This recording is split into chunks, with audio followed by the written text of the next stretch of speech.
नमस्कार दोस्तों, मेरा नाम रियान है। मैं शहर में काम करता था और अपने काम की वजह से ज़्यादातर समय गांव से दूर ही रहता था। कुछ समय पहले मैं शादी करने के लिए गांव आया था। यह शादी मेरी पसंद से नहीं बल्कि मेरे पिता के एक पुराने वादे की वजह से हुई थी।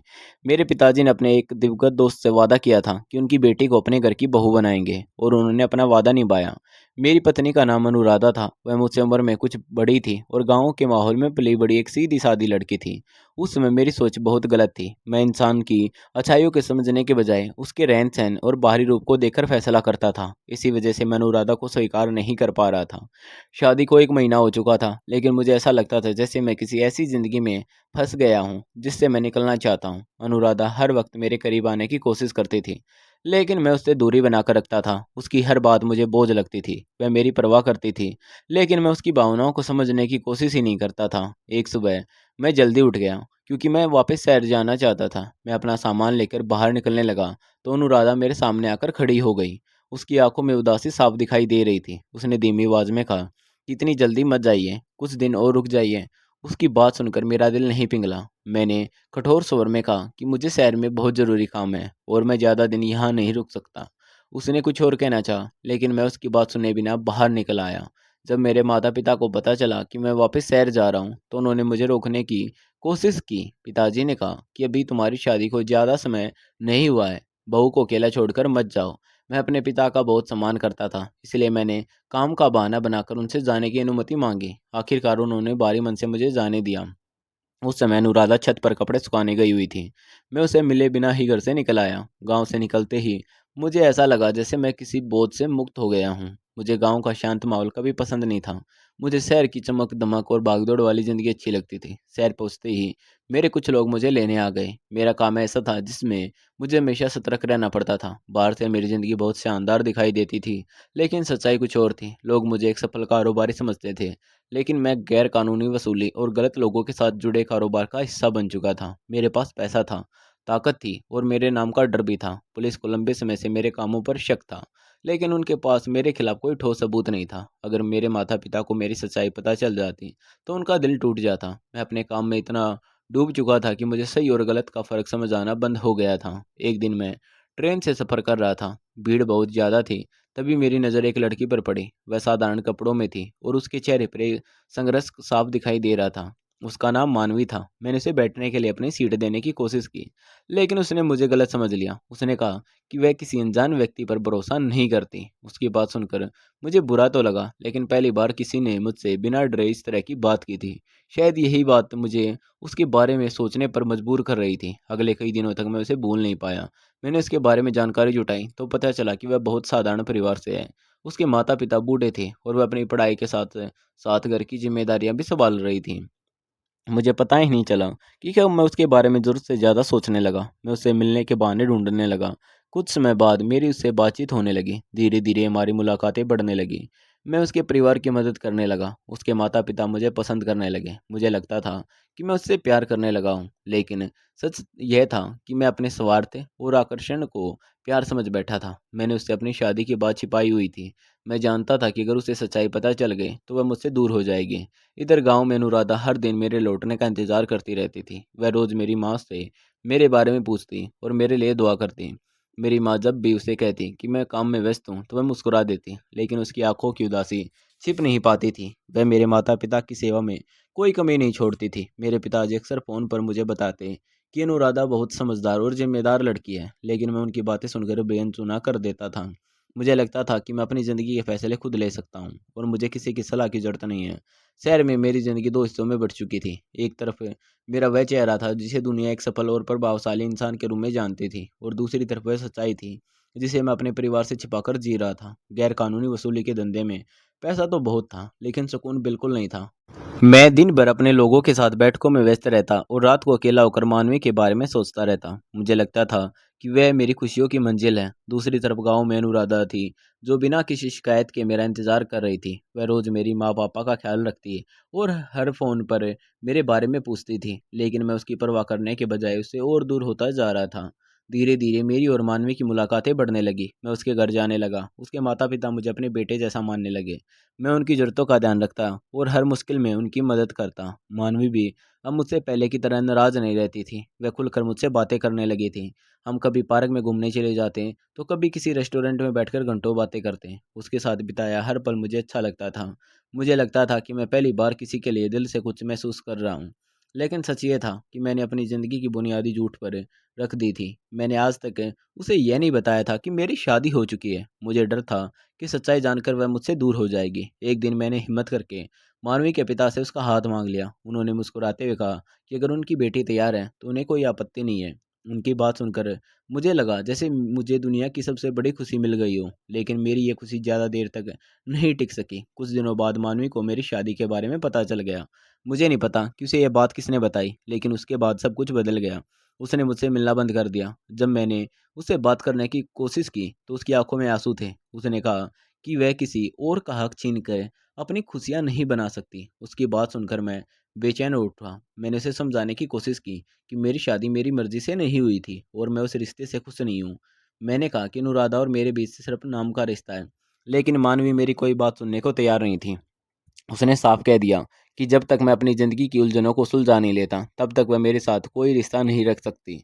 उसकी ये बात मेरे दिल में उतर गई। मैं हर समय उसके बारे में सोचने लगा। मुझे डर था कि कहीं मैं उसे हमेशा के लिए खो न दूँ। इसी बेचैनी में मैंने गाँव वापस आने का फैसला किया। मुझे लगा कि अगर मैं अनुराधा से दूरी बना लूँगा, तो शायद वह खुद मुझसे अलग होने का फैसला कर लेगी। जब मैं गाँव पहुँचा, तो माँ-पापा और अनुराधा मुझे देखकर बहुत खुश हुए। अनुराधा की आंखों में चमक थी, लेकिन मेरे मन में उसके लिए कोई अपनापन नहीं था। मैं उससे ठीक से बात भी नहीं करता था।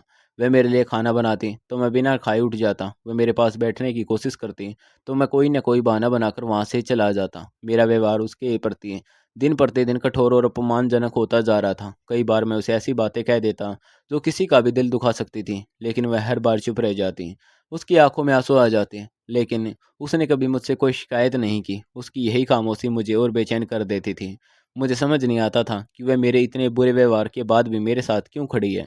एक दिन मेरी माँ ने मुझसे कहा कि अनुराधा सुबह से रात तक इस घर के लिए मेहनत करती है। वह तुम्हारे माता पिता का ख्याल रखती है और तुम्हारा इंतजार करती है। तुम उसके साथ ऐसा व्यवहार क्यों करते हो?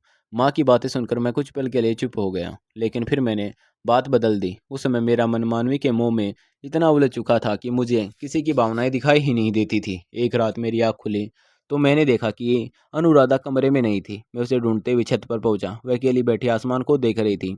उसकी आंखों में आंसू थे।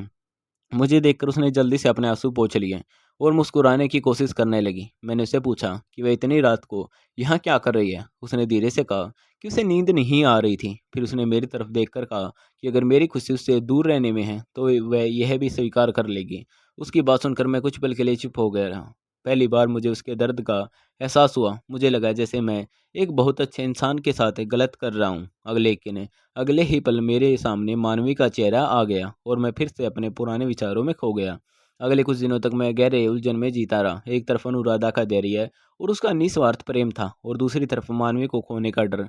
मैं समझ नहीं पा रहा था कि मेरी ज़िंदगी किस दिशा में जा रही है। मानवी से मेरी फ़ोन पर बात होती रहती थी। वह बार बार मुझसे कहती कि अगर मैं उसके साथ नई ज़िंदगी शुरू करना चाहता हूँ तो मुझे अपनी पुरानी ज़िंदगी के बारे में कोई फैसला लेना होगा। उसकी बातें धीरे धीरे मेरे दिमाग पर हावी होने लगी। मैं इतना स्वार्थी हो चुका था कि मुझे किसी और का दर्द दिखाई देना बंद हो गया था। मैं सिर्फ अपनी खुशी के बारे में सोच रहा था। इसी सोच ने मुझे एक ऐसे रास्ते पर धकेल दिया जहाँ से वापस लौटना आसान नहीं था। एक रात मैं देर तक जागता रहा। अनुराधा मेरे पास बैठी थी। उसने मुझसे पूछा कि क्या बात है, आप बहुत परेशान लग रहे हो। मैं उसकी आंखों में देख भी नहीं पा रहा था। उसने हमेशा की तरह मेरी चिंता की, लेकिन मैं उसके प्यार की गहराई को समझ नहीं पाया। उस रात मैंने मन ही मन एक ऐसा फैसला कर लिया जिसके परिणाम बहुत भयानक हो सकते थे। अगले दिन सुबह अनुराधा हमेशा की तरह जल्दी उठी। उसने माँ पापा के लिए चाय बनाई और घर के कामों में लग गई। जब मैं उसके सामने गया तो उसने मुस्कुराकर पूछा कि क्या मैं आज शहर वापस जा रहा हूँ। मैंने हाँ में सिर हिला दिया। उसने कहा कि रास्ते में अपना ख्याल रखिएगा। उसके चेहरे पर मेरे लिए चिंता थी, लेकिन मेरे मन में अंधेरा छाया हुआ था। मैं गुस्से और नफरत में इतना आगे बढ़ चुका था कि सही और गलत का फ़र्क भूल गया था। कुछ देर बाद मैं घर से निकल गया। रास्ते भर मेरा दिल ज़ोर ज़ोर से धड़कता रहा।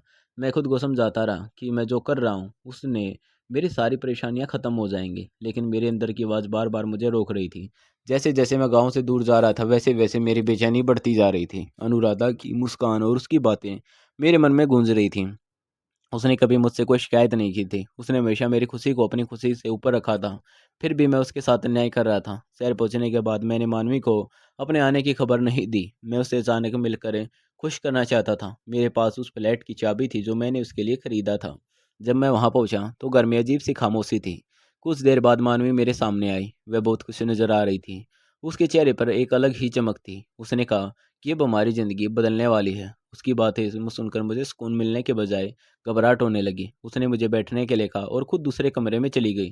तभी मुझे कमरे के अंदर से कुछ आवाज़ें सुनाई दी। मैं अनजाने में दरवाजे के पास पहुंच गया। वहां जो बातें मैंने सुनी उन्होंने मेरे पैरों तले ज़मीन खिसका दी। मुझे पता चला कि मानवी ने कभी मुझसे सच्चा प्यार किया ही नहीं था। वह सिर्फ मेरे पैसे और मेरी ताकत का इस्तेमाल कर रही थी। उसे मेरे गैर कानूनी वसूली के कारोबार के बारे में सब पता था। वह जानती थी कि मैं अपने परिवार से सच्चाई छिपाकर जी रहा हूँ।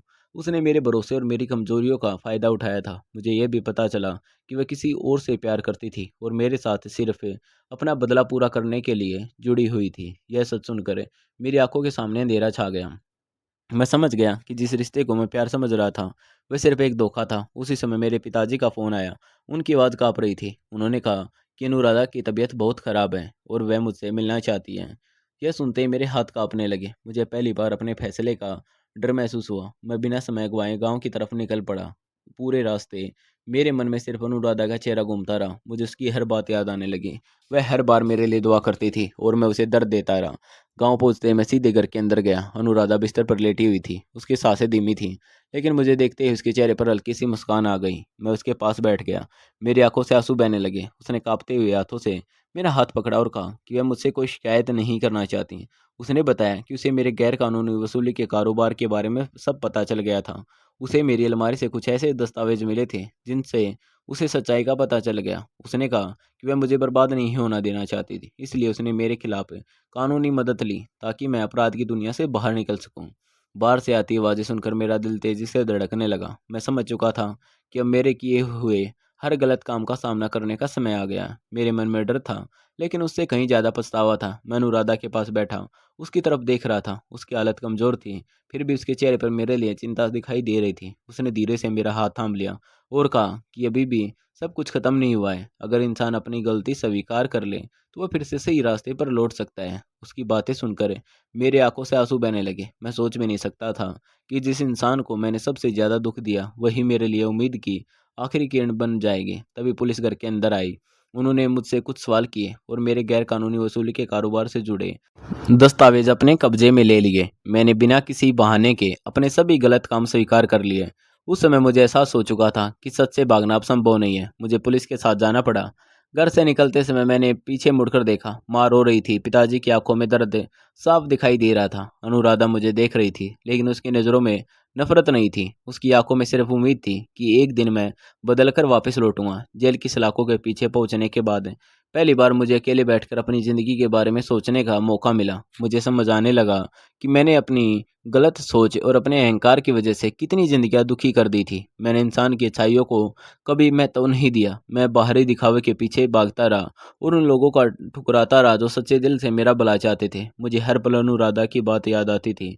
मुझे उसकी खामोशी याद आती थी। मुझे याद आता था कि उसने कभी मेरे साथ बुरा व्यवहार नहीं किया। मैंने उसे सिर्फ दुख दिए और बदले में उसने हमेशा मेरे लिए दुआ की। जेल में बिताया हर दिन मेरे लिए एक सज़ा नहीं, बल्कि एक सीख थी। मैंने वहाँ अपने जीवन को बदलने का फैसला किया। मैंने पढ़ना शुरू किया, अच्छे लोगों की संगत अपनाई और अपने किए हुए हर गलत काम पर गहराई से सोचने लगा। समय धीरे धीरे बीतता गया। आखिरकार 15 साल बाद मेरी सज़ा पूरी हो गई। जेल से बाहर निकलते समय मेरे मन में एक ही सवाल था कि क्या अनुराधा मुझे कभी माफ़ कर पाएगी। मैंने अपनी रिहाई की खबर किसी को नहीं दी। मैं चुपचाप अपने गाँव पहुँच गया। घर के बाहर खड़े होकर मैं हिम्मत जुटाने लगा। तभी मुझे घर के अंदर से अनुराधा की आवाज़ सुनाई दी। वह मेरी माँ से कह रही थी कि उनका बेटा बुरा इंसान नहीं है, वह सिर्फ गलत रास्ते पर चला गया था। उसे भरोसा था कि एक दिन मैं ज़रूर बदल कर लौटूंगा। उसकी बातें सुनकर मैं खुद को रोक नहीं पाया। मैं दौड़कर घर के अंदर गया। मुझे देखकर माँ और पिताजी की आंखों में आंसू आ गए। मैं सीधे अनुराधा के सामने जाकर खड़ा हो गया। अगले ही पल मैं उसके कदमों में बैठ गया और रोते हुए उससे माफ़ी मांगने लगा। मैंने कहा कि मैंने उसे बहुत दुख दिए हैं और शायद मैं अपनी गलतियों की भरपाई कभी नहीं कर पाऊंगा।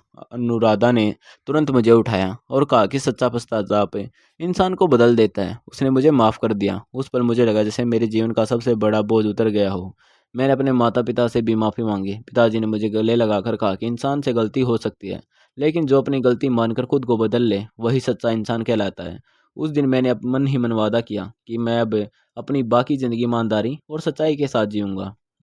आज मेरी शादी को 20 साल से ज़्यादा समय हो चुका है। मैं और अनुराधा अपनी 2 जुड़वा बेटियों के साथ खुशहाल जीवन जी रहे हैं। अब मुझे समझ आ चुका है कि इंसान की असली खूबसूरती उसके दिल और उसके व्यवहार में होती है। रिश्ते प्यार और भरोसे और सम्मान से बनते हैं। अगर जीवन में कभी गलत रास्ता मिल भी जाए तो सच्चे लोगों का साथ इंसान को वापस सही दिशा दिखा सकता है। इसलिए कभी भी किसी इंसान को उसके बाहरी रूप से मत आकिए, क्योंकि कई बार सबसे खूबसूरत दिल उसी इंसान के पास होता है जिसे दुनिया नज़रअंदाज कर देती है। दोस्तों, आपको हमारी कहानी कैसी लगी कमेंट करके ज़रूर बताएं, और आप चैनल पर नए हों तो हमारे चैनल को सब्सक्राइब करना न भूलें। धन्यवाद दोस्तों।